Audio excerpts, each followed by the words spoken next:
basically, we are saying and this is a question asked by many of you, what can a common Hindu or a common citizen do to at least slow down and to stop the damage to some extent that is happening to Hindus and to civilizational cause? Is there a practical action plan that we can adopt?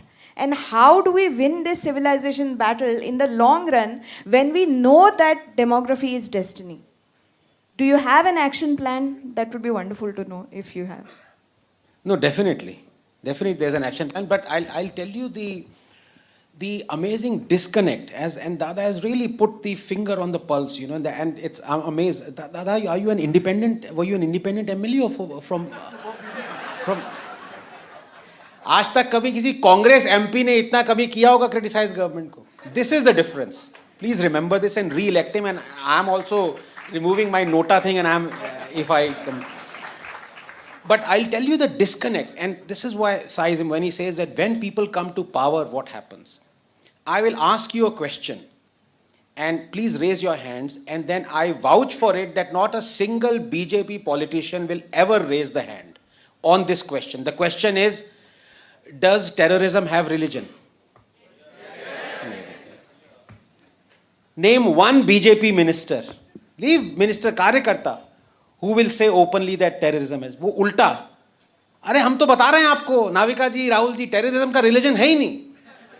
और यहाँ लोग data पे data collect किए जा रहे हैं पागलों की तरह कि 31,000 टेरर अटैक्स हुए हैं based on Islamic principles since 9/11, and you are saying terrorism has no religion. But to come back to your question, which was, can Hindus do something? I think the government has to do. Hindus have elected it. But I have changed my view. There is a little bit of this anarchic कीड़ा that has gone into me ever since Supreme Court said on farm bills कि भाई वो कहाँ हैं जो कि pro farm bills हैं, वो तो हमें दिख ही नहीं रहे हैं. Basically, they wanted 86% of Indian farmers to come onto the streets, not till the land and produce farm produce, but they wanted those 86% farmers to come onto the Supreme Court and say, look, we want these farm laws. This is what our country has been reduced to by the judiciary. Ki those who are doing their work in far-flung areas around India, who are creating wealth, who are making produce, they have to leave all this, and Supreme Court wants, because it wants to see, it only sees the anti-farm bills. It wants to see the pro-farm bill protesters, so they have to come. But if be that as it may, I think Hindus must come onto the streets then.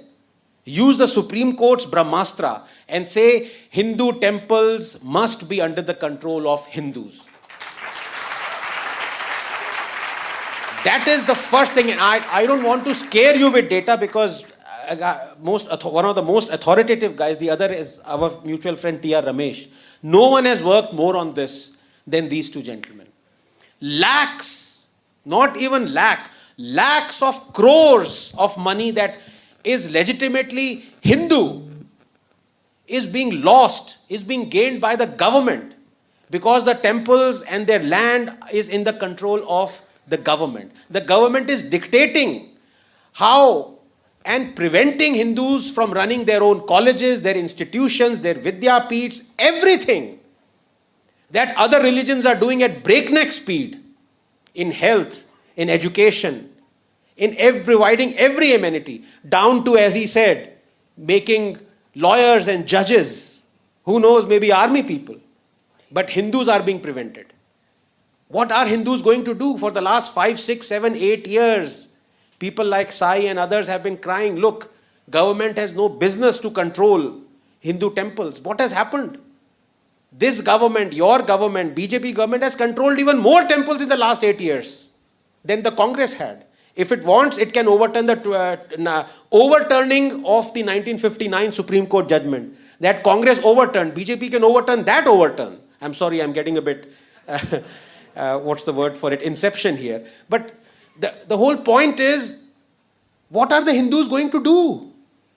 They voted this government. This government is a Hindutva government. अब वो ही नहीं कर रही तो क्या सड़क पे आ जाओगे? But I don't want, because all of you are earning, doing money, creating wealth that anyway this government is taxing to run. अब आप वो सब छोड़ के सड़क पे आओगे. What can be worse than that? So, of course, Chef, there are issues that Hindus can tackle. But I think this seed of anarchism, unless it gets into the Hindus, would be a tragedy. I don't think the Hindus' issues can ever be solved. I think there's a simpler way forward. Don't release our temples. Declare yourself a Hindu state.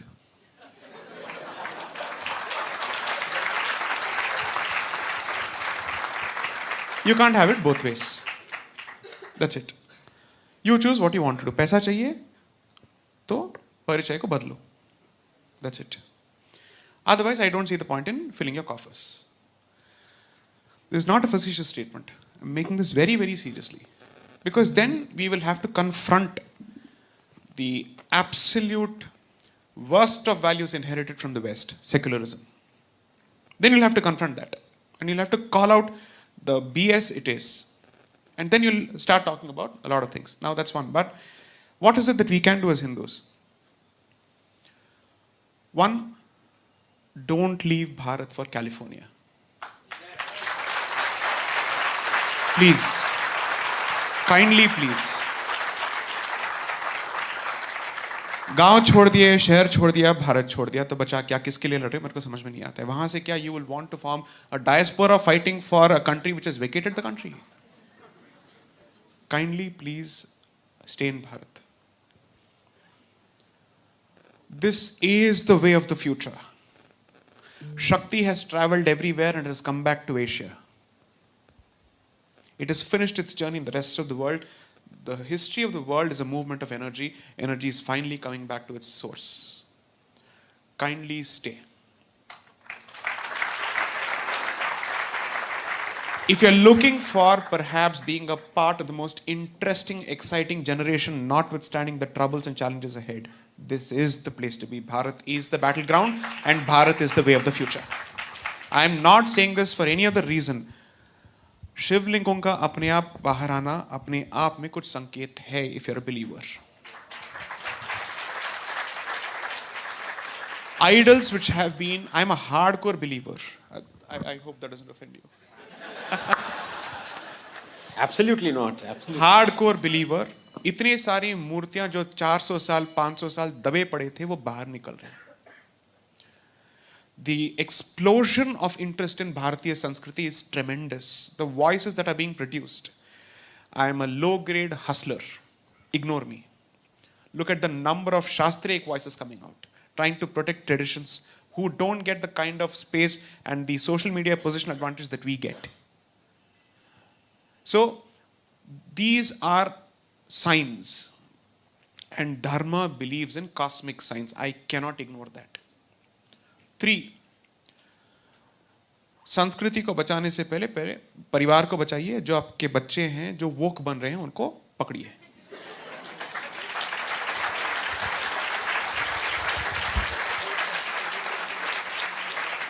Because the motto of the left is you have power, we have your children. And they're investing in the future heavily.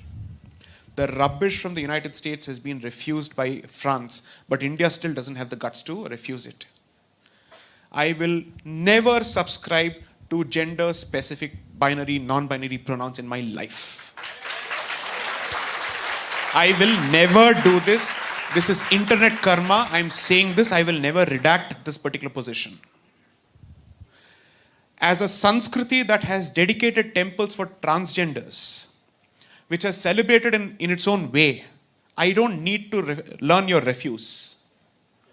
One, you don't need to teach us how to treat these people. They are our people.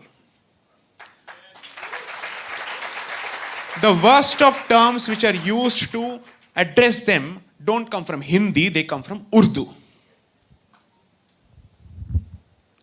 Therefore, we have our own ways of, let's say, looking after our people. 3, at least at home, have a 3-tier system wherein the Matrabhasha finds some space. Please do. I will tell you the extent of my own coloniality. How seeped we are in English. 2 days ago, when I was actually trying to buy something on Amazon, For some weird reason, it switched to Hindi. It was such a clutter and irritating clutter in my head. And I said, what on earth is this? An Indian language is a clutter in your head? And a language that you're comfortable speaking in? And a language that you're comfortable conversing in? Because you see, speech is okay, but reading is important. Because then you won't forget the script. Now, you will remember, you will read. How many can write now in mother tongues? Thank you. I'm so grateful. Are.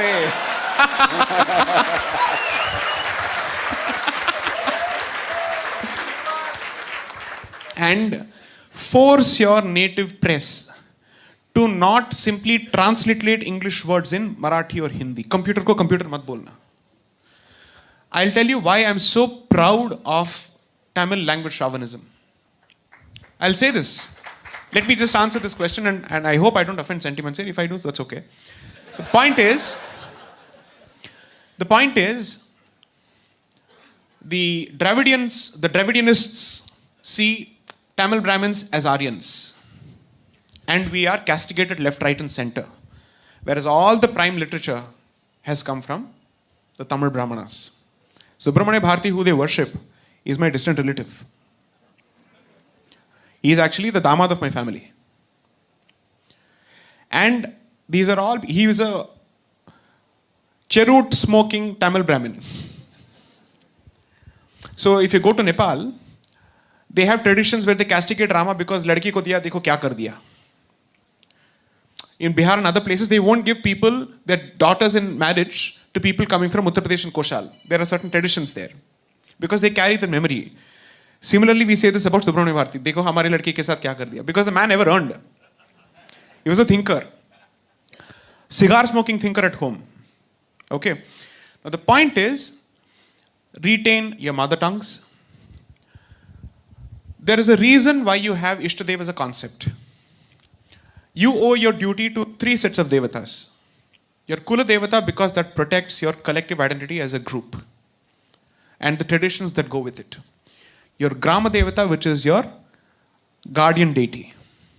Your Ishta Devata you choose according to your nature.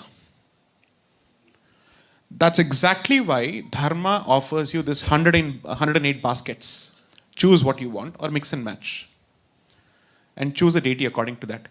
And once you have chosen or subscribed to that, please make sure that at least once a week you dedicate in some form to that particular deity, because all this talk is useless because you have to match the other guy in his commitment to his deity.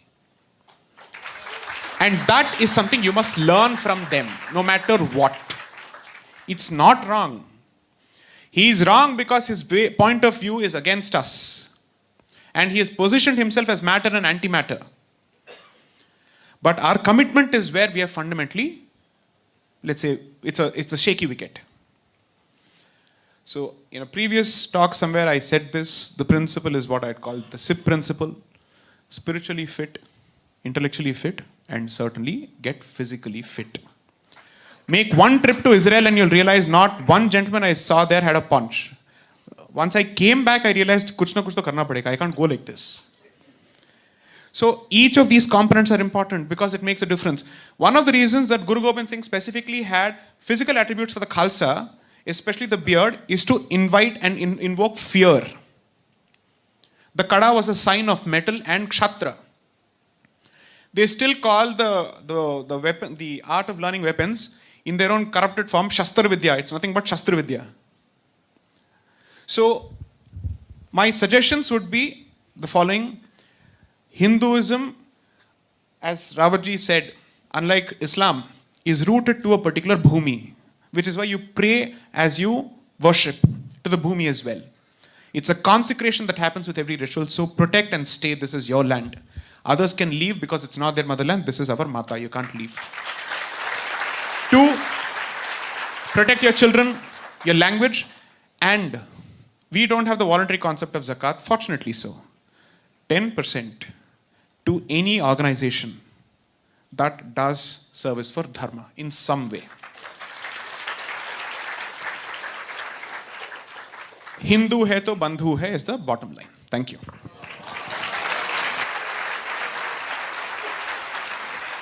Dada, I'll sum up now. You can give the last, your remarks and the way forward from the podium. Surely, yes. This has been a very, very interesting session to moderate, and thanks so much, Anand, Sai, and Dada, for giving your valuable time and amazing insights. I'm going to end with something that I heard from Sahana Vijaykumar. Sahana Vijaykumar is a Kannada novelist who has written a book called Kashmir, which is based on Kashmir and the reality of Kashmir. And she had an interaction in Pune last 2 weeks ago. And she said something that stayed with me for this long, and I want to end with that.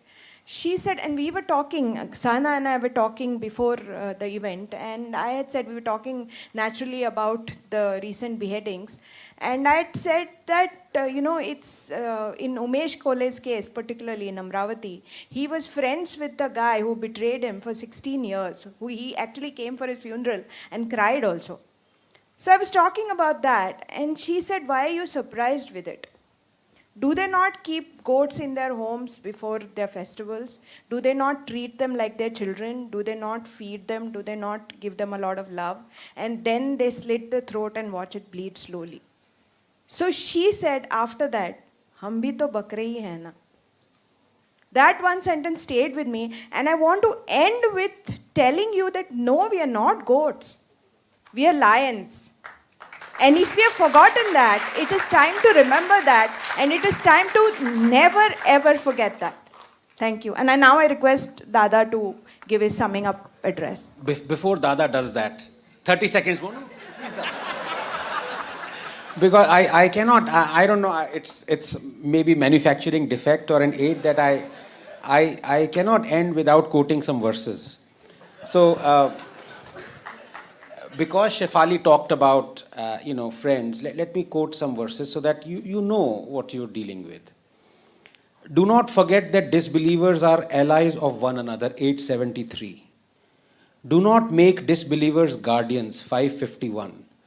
Do not marry the polytheists, i.e. Hindu women, unless they come to believe in Islam, 221.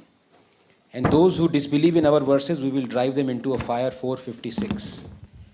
Fight against those who do not believe in Allah and who do not adopt Islam. Fight them until they give the jizya while they are humbled, 929. Polytheists are the worst of creatures, 98.6. Those who deny the Quran, their necks will be shackled, 40.70. No one has the right to be worshipped but Allah, 40.62. And finally, do not take disbelievers as friends unless they convert, and kill them if they refuse, 489. Thank you.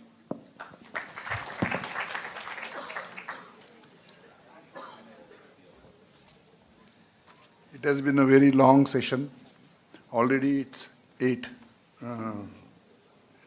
So I will sum up in a very short speech. First, my thoughts on the last question. Yes, as a society, it is our civilizational duty to do many things as suggested by Anand and Sai. But what I think is that within the framework of our constitution, what we can do, just like there was an anomaly as far as the federal nature of our state is concerned. So 370 was a dangerous doctrine, because if Kashmir has a special status, Maharashtra will ask for it. So the whole federal structure was in danger of that doctrine. Other important thing which is also there in the constitution is UCC. So what we have to do, it's only a very small portion. All the criminal and civil law is same for everybody irrespective of the religion. But those personal laws, why they should go?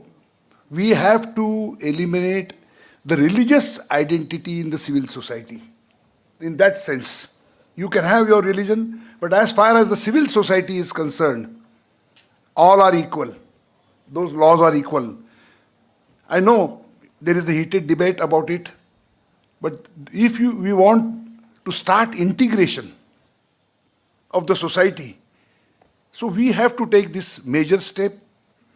Another thing, this dangerous doctrine of minority status. it is affecting Hindu society in a very negative way. It is not only giving advantages, privileges, and concessions to minority which the majority doesn't have. Apart from that, because of the lure of that status, or because of difficulty, like Ramakrishna Mission some years ago, they went to the court, they said, we are not Hindu. The Jains got the minority status. Now the Lingayats are demanding. So this is disintegrating the Hindu society. So we have to do what is most urgent. And that can be done through our parliament, through government. We have to raise an effective action plan. Today's conference was planned with this specific purpose, that we will not remain in the problem mode. I say, rote rote baitho, rote aaye, dhote aaye. We should come up in a solution mode, that specific, some kind of advocacy, some key things, if done properly, urgently and effectively, definitely there will be a sea change. There has been a change, no doubt about that. But we are in the right direction, but we have to take the right speed. So that is more important. Another last point I would like to say, an American author, Susan Dunn, she has written a book about the American and the French Revolution. The name is Light and the Lightning. She has compared both. The basic idea is that revolutions are like lightning in the sky, spectacular. They are very attractive. You take French Revolution, such great values for which that revolution happened. But what was the outcome? Napoleon. The Russian Revolution, they wanted to create an equitable society. What was the outcome? The same. In America, though there was no drastic revolutionary change, it was basically first for the white men, not also the women. But gradually that society, they had a stability, and that through that stability grew a very strong nation. I think Susan Dunn has not read about India. In 1947 and later in 1950, at one go, this nation became a nation of equal people. It's a great thing. It's a great thing to be proud about. We have survived. I don't think in our history, our civilization was a civilization nation. Yes, there have been empires, but first time we are all in a very unique mode. This is a great experiment. And India can survive only through democracy. There is no other way we can survive. The last thing is, as truth about what Ambedkar ji said, that we are individuals, not a society. In Marathi, I always say, आमची गावकी एक आहे, आमचा project आहे भावकी एक करण्याचा. That means we belong to a village. So that is a geographical unit. But bhavki, that means we should be like a bandhu, as you said. But that bandhu bhav, how can that happen in a society which Ambedkar described is a very multi-storied society, but there is no staircase. So basically, we have to build these bridges among ourselves, where there are differences, many types of differences, but no differences can become the basis of discrimination. That should be the basic principle of building our society, where we honor everybody. if we can do that, others who are trying to find fissures in us, Brahman, Brahmanetar, Savarna, Dalit, so these kind of, we have to challenge this, but not only academically, our own active social program, our behavior in our individual life, if we can change that, I'm a hopeful person. We have come a very long way. We have achieved much. And therefore, we should create an action plan. And you are all participants. We would like your inputs. You can send them to Shefali ji, and definitely we will meet again. Thank you.